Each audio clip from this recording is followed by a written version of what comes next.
Muy buenos días, gracias por acompañarnos aquí en Hoy por Hoy y mil gracias por ese primer lugar. 9:47, vamos a conversar ahora con el doctor José Antonio Cisneros, médico, PhD en Ingeniería Biomédica. Doctor, muy buenos días, feliz año. Buenos días, feliz año, ¿cómo están ustedes? Saludos a Raquel. Encantado de saludarlo, como siempre, doctor.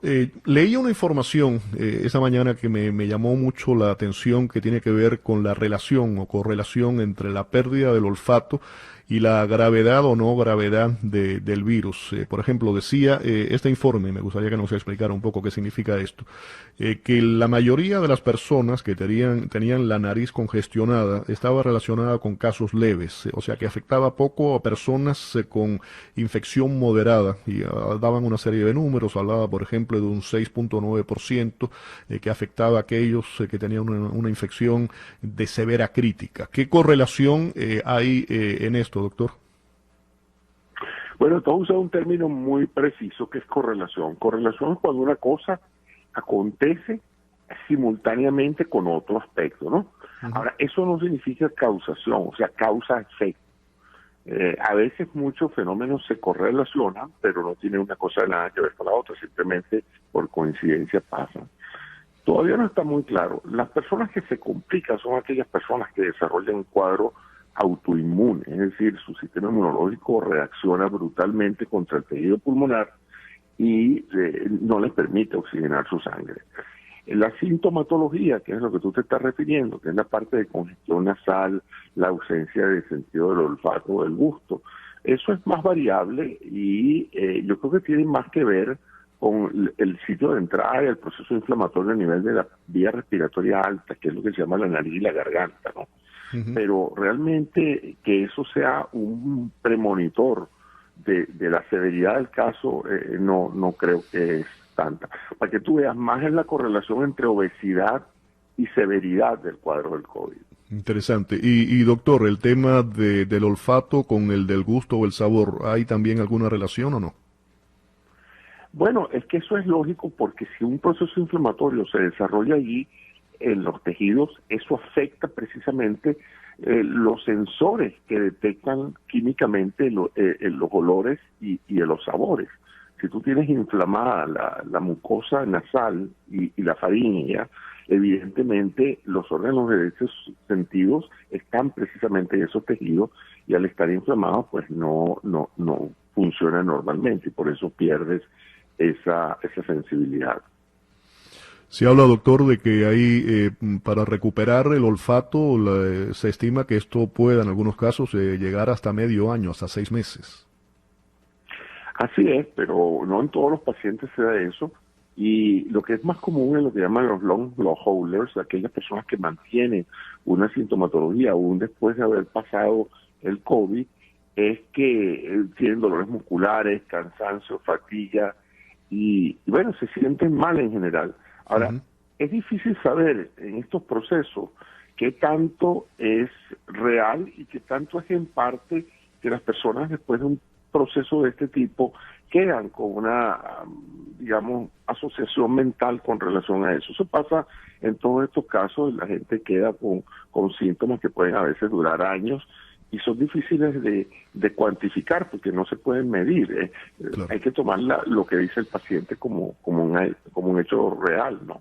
Comparte esto con usted, doctor. No sé si, bueno, no habíamos conversado recientemente. Yo di positivo del COVID el pasado 26 de diciembre. Cumplo ahora la cuarentena, acabo de cumplir, estoy en el proceso de hacerme las 2 pruebas, espero que den negativas para ya poder reintegrarme, ¿no?, a la vida normal. Pero por ejemplo, en mi caso, no fui asintomático, tampoco fue de gravedad, diría que estuve en el medio. Nunca perdí el sentido del gusto, nunca perdí el olfato.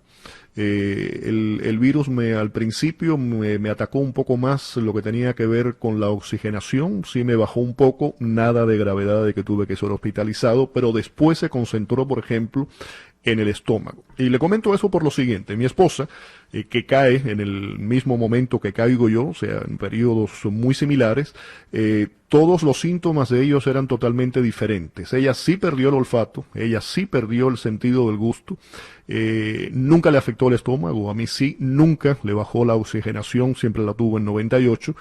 Sin embargo, físicamente tenía mucho más cansancio, mucho más golpeada de lo que estuve yo. Hago esto porque creo además que a muchos de los oyentes les puede servir de referencia a lo que estoy mencionando, que dos personas que viven en una misma casa, que tienen el virus, literalmente a la misma vez, nos contagiamos uno al otro. Sin embargo, los síntomas y cómo se desarrolló la enfermedad durante todo este periodo de tiempo ha sido totalmente diferente. Así es, y eso es lo que se llama la variabilidad biológica. Lo que sí se ha correlacionado, fíjate tú, que las personas que han tenido un COVID ligero, por decirlo así, un COVID light, que no tuvieron muchos síntomas, es posible que no tengan una respuesta de anticuerpos que dure mucho. Ya. En cambio, lo que sí se ha visto es que aquellas personas que les ha dado muy duro, muy fuerte, a los 4 o 6 meses todavía tienen títulos altos de anticuerpos. Esto es solamente midiendo los anticuerpos en sangre, ¿ok?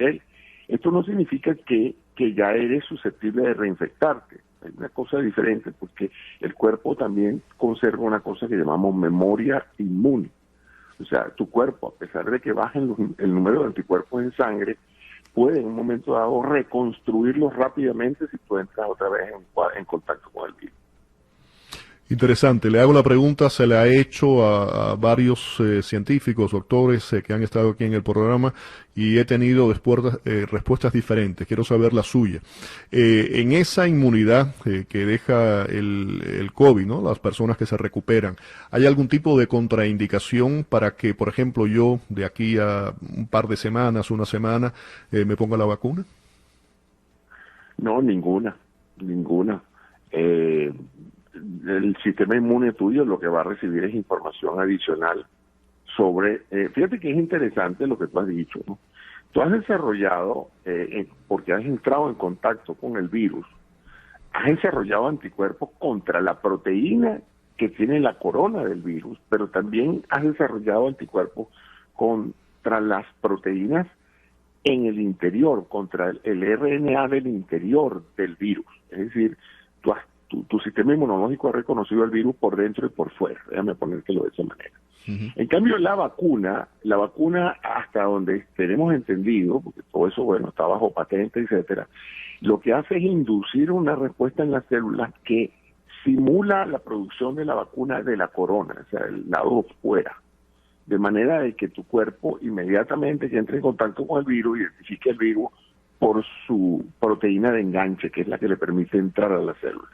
Entonces, eso es exactamente. Entonces, la vacuna sería un complemento adicional a la inmunidad que ya tú tienes, ¿no? Ahora, el problema, la razón por la cual se quiere, se aspira y es necesario que la gente se vacune, aún habiendo sufrido el COVID, es porque no sabemos realmente quién ha sufrido el COVID.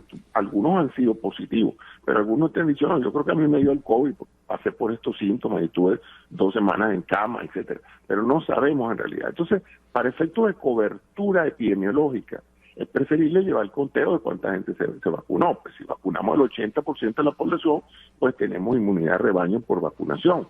Y ya estamos claros en eso. En cambio, no podemos vacunar el 30% y asumir que el otro 60% ya pasó el COVID. Ese es más o menos el raciocinio que prevalece en los sistemas epidemiológicos, ¿no? Doctor, hablando sobre la...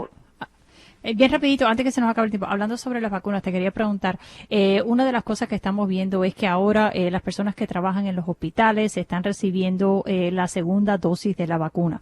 Hay muchas preguntas sobre cómo se hace esta segunda parte, ya que de un punto de vista químico, ¿no? Es igual que la primera dosis y se está haciendo, hay escasez, ¿no? Entonces estamos lidiando con esa parte.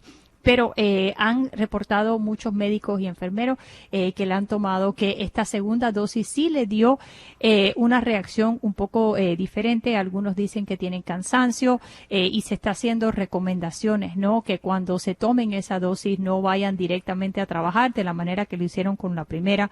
Te está reportando la CDC que eso es esperado y que es parte de los estudios que se hicieron también, ¿no? Porque ya estás recibiendo una carga viral un poco más amplia que lo que recibiste la primera vez. Si nos puedes explicar ese componente, porque ahora se está hablando de que las personas cuando toman la primera dosis tienen que quedarse unos 15, 30 minutos para ver si tienen una reacción. La segunda parece que está dando algún síntoma parecido a lo que tuvieran si tuvieran COVID. Mira, eso pasa con toda reacción alérgica. O sea, para que tú tengas una reacción alérgica, tu cuerpo tiene que saber a qué es alérgico. O sea, que tú tienes que haber estado antes en contacto con lo que se llama el antígeno, que es el que desata la respuesta alérgica. Entonces, en la primera vacuna, tú nunca has estado expuesto a ese RNA que te van a dar. Entonces te lo dan, tú generas tu respuesta inmune como es lo que se quiere. Ahora, para la segunda vacuna, ya el cuerpo y esos anticuerpos que se generaron a raíz de la primera reconocen que la segunda vacuna es más de lo mismo. Entonces, reaccionan y producen síntomas parecidos o incluso un poco más severos porque ya el cuerpo tiene más recursos para defenderse. Entonces, y eso pasa con todos los medicamentos, ¿ok? Si tú eres alérgico al maní, tú no vas a ser alérgico a la primera vez que comes maní, tú vas a ser alérgico a la segunda vez que comes maní, porque es la segunda vez cuando ya tú tienes los recursos para identificar el antígeno en el alimento y reaccionar. Entonces, eso es perfectamente predecible. Todo el que conoce cómo funciona el sistema inmune sabe que la segunda vez que tú te expones a un antígeno es cuando la reacción es un poco más fuerte. Ahora, eso está previsto, eso es lo lógico, y la vacuna es exactamente la misma. La vacuna, con la segunda dosis, lo que se trata es de hacer un boosting, hacer una aceleración más grande de la efectividad de la vacuna. Si con la primera dosis tú tienes una efectividad de un 50-60%, si te pones la segunda dosis, llegas a la efectividad esa del 95%, que fue la que dio los resultados en la fase 3. O sea que si queremos una inmunidad efectiva, importante, ya los científicos definieron que se necesitan 2 dosis. La primera genera una primera respuesta y la segunda hace un booster, pues, una potenciación de la primera respuesta. Y es lógico que la segunda dosis te pegue un poco más. ¿Y qué es lo que nos puedes decir en términos de lo que las personas pueden, cómo se maneja entonces esos protocolos, ¿no? Porque todo eso impacta el tiempo que está tomando poner la vacuna, y una de las recomendaciones que se le están haciendo a las personas que son alérgicas es que se pongan la vacuna en el hospital y no en los drive-thrus, ¿no? Eso es correcto. Toda persona que tenga antecedentes alérgicos o que por factores de seguridad pues quiera un poco más de tranquilidad, debe vacunarse en una instalación médica donde si desarrolla una reacción alérgica aguda, severa, pueda en un momento dado tener acceso a un tratamiento antialérgico rápido, ¿no? Que le puedan poner su adrenalina, le puedan poner sus esteroides, lo que haya que hacer para que la reacción no sea severa. Aquellas personas que no son alérgicos a prácticamente nada, pues en un momento dado pueden simplemente tener las tradicionales síntomas de cualquier inyección, molestia en el sitio de la inyección, cansancio, fatiga. Eso es muy variable, como ya describimos antes, cada persona tiene una reacción un poco diferente. Pero todo eso está dentro del esquema de lo que se había avisado, ¿no? Ahora, yo lo que creo es que no hay suficientes vacunas. Y se hizo mucho énfasis al principio en que había millones y millones y millones de vacunas. Pero en la práctica la necesidad es tan grande que no están llegando a tiempo, no se están produciendo a tiempo. Entonces hay una carencia enorme. Pero yo creo que la mayor carencia en este proceso de vacunación ha sido la de la información. Yo todavía no puedo entender cómo no se pueden dar citas sin tener la vacuna. No hay ningún problema. Usted crea un buen registro, la gente se registra, le dan una fecha, así como una reservación de avión. Usted dice, usted va a viajar en enero, usted va a viajar en febrero y sabe hasta el asiento en el que va a ir el avión. Yo no entiendo por qué no se pudo organizar eso con meses de anticipación, cosa que cuando empezaran a llegar a las vacunas, la gente supiera la tranquilidad de tener un sitio web donde uno se pudiera registrar y saber la fecha y hora y el sitio donde lo van a vacunar y ya está. Que algunos tengan que esperar porque no han llegado las vacunas, perfecto. Esto de que tú entres a cuántos sitios públicos hay y veas el sitio web está cerrado, ya las vacunas se acabaron. No, eso no es respuesta, porque la gente no está esperando la vacuna, la gente está esperando información. De acuerdo. ¿Cuándo y dónde y estamos tratando de cambiar eso para que sepa, para que a la gente que está manejando esto, que organicen mejor el proceso de registración, porque pero doctor, que esto está creando y hace entonces que la gente salte de condado en condado a ver dónde se puede vacunar. Pero para que sepas, tenemos esta controversia internamente. Hay personas que piensan como usted, yo estoy de acuerdo contigo, pero hay otros que dicen que no le quieren dar falsas expectativas a las personas y que no quieren hacer las citas hasta que no lleguen las vacunas. Entonces, para que sepas, dentro del gobierno estamos un poco fajados por este punto. Yo creo que yo estoy de acuerdo contigo que es mejor darle la información, crear las listas, ¿no? Que las personas sepan, aunque sea en 2 o 3 semanas, pero que tengan una idea. Y hay hospitales que lo han hecho por adelantado. Larkin lo hizo por adelantado, Baptist lo hizo por adelantado, hay otros que no lo están haciendo por adelantado. Dentro del mismo condado Miami-Dade hay diferentes reglas que se están estableciendo hospital por hospital.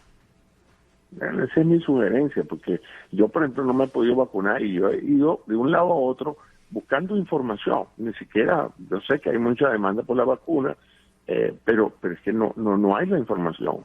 Eso es frustrante para una población mayor de 65 años, entrar a una página web, ver la página en blanco total, no hay forma ni siquiera de poner los datos personales, entonces no hay nada.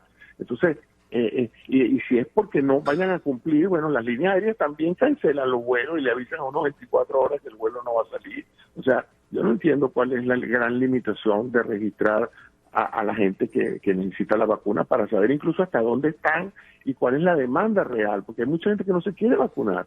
Yo tengo colegas, amigos míos que no se quieren vacunar, entonces fíjate, pues eso es una información importantísima que tuviera los organismos estatales tuvieran exactamente una idea real con nombre y apellido de todas aquellas personas que se desean vacunar. Pero no lo tenemos, es una información estratégica importantísima a la hora de ubicar los lotes de vacunas. Completamente de acuerdo. Debes ver la reunión del 20 de enero. Invítenlo. En la comisión. Vamos a estar hablando sobre este tema. A la gente, porque de verdad que ha creado un malestar enorme y no es una cosa que se ve en los Estados Unidos. Este es un país organizado de leyes, de procedimientos. ¿Dónde están los Standard Operating Procedures? ¿Dónde están las cosas? Pareciera como que estamos improvisando. Y llegaron 2 cajas de vacuna. Bueno, vamos a vacunar hoy. Y mañana no, bueno, no vacunamos mañana. Cierran la taquilla. O sea, eso no es así. Eso parece el tercer mundo. Doctor, un placer escucharlo, como siempre. Gracias. Muchas gracias a ustedes. Doctor José Antonio Cisneros, acompañándonos aquí en Hoy por Hoy. Vamos a la pausa.